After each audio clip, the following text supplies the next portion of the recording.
tenha de fato contato direto com a área. A gente tem impressão muito mais de uma construção de segunda mão através de arquivos do Palácio que falem da área.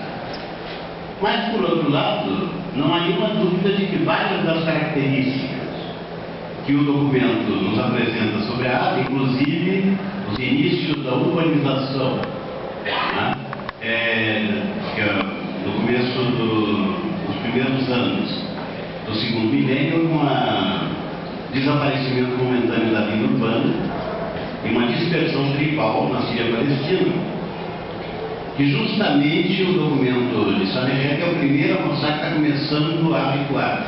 E de novo estão se formando estados mais importantes, não é?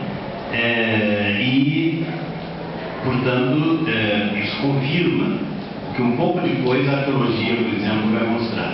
E também textos chamados de imprecação, ou seja, textos em que os egípcios punham os nomes dos inimigos do Egito em placas de barro com forma vagamente humana, para depois quebrar as placas, o que então imobilizaria magicamente, não é, os inimigos do Egito. Aqui eu estou entrando em território da Regina Cândido, só que do Egito. Isso é a imobilização do inimigo mediante a sua destruição ritual com um objeto que substitui o inimigo mesmo.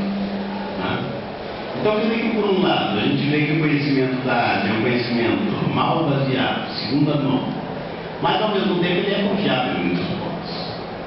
Por exemplo, Sanherret, na Ásia, foi adotado, entre aspas, por um sheik, um chefe, que não era na verdade não um sheik, era um governante, um termo superior, quer dizer, tinha um estado, um próprio estado.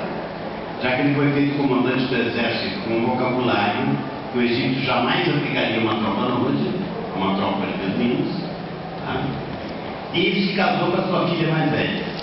Ora, a porção de gente fica indignada quando leu o conto, porque vê que quando ele decidiu voltar ao Egito, ele abandonou a mulher e os filhos e voltou para o Egito. Bom, mas o problema é que ele não podia fazer outra coisa, porque é um tipo de casamento bem constatado, entre os arqueólogos, se chama casamento elum, isto é, ele tem direito, ele governa uma parte dos bens do sogro, foi transformado em primogênito do sogro, com os direitos de um primogênito, mas justamente, se ele decidindo sair de lá, ele tem que entregar os bens aos filhos e abandonar a mulher.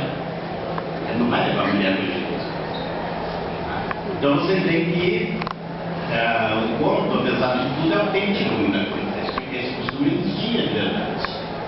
Na Ásia, um tipo de casamento muito próprio da Ásia, no Egito não havia esse tipo de casamento. E, no entanto, aparece com bastante clareza neste documento de segunda mão. O que o torna autêntico, ou seja, faz com que a gente confie em muitas de suas informações, mesmo sendo de segunda mão. Agora, uma outra coisa que esse documento mostra, todos os outros documentos similares que têm a ver com países estrangeiros, é que só, de verdade, só quem toma a palavra são egípcios. O próprio Sanherret ou o rei do Egito. Amunenchi, que é o sogro de Sanherret, quando ele fala, por exemplo, fazendo uma pergunta em uma linha. Como ficará o Egito agora que aquele Deus, o pai do atual faraó, se juntou ao disco solar? Então ele quer uma coisa curta, e aí depois vem uma tirada enorme do próprio Sanherret, ou seja, que as falas asiáticas são só uma ocasião para os egípcios falarem muito mais.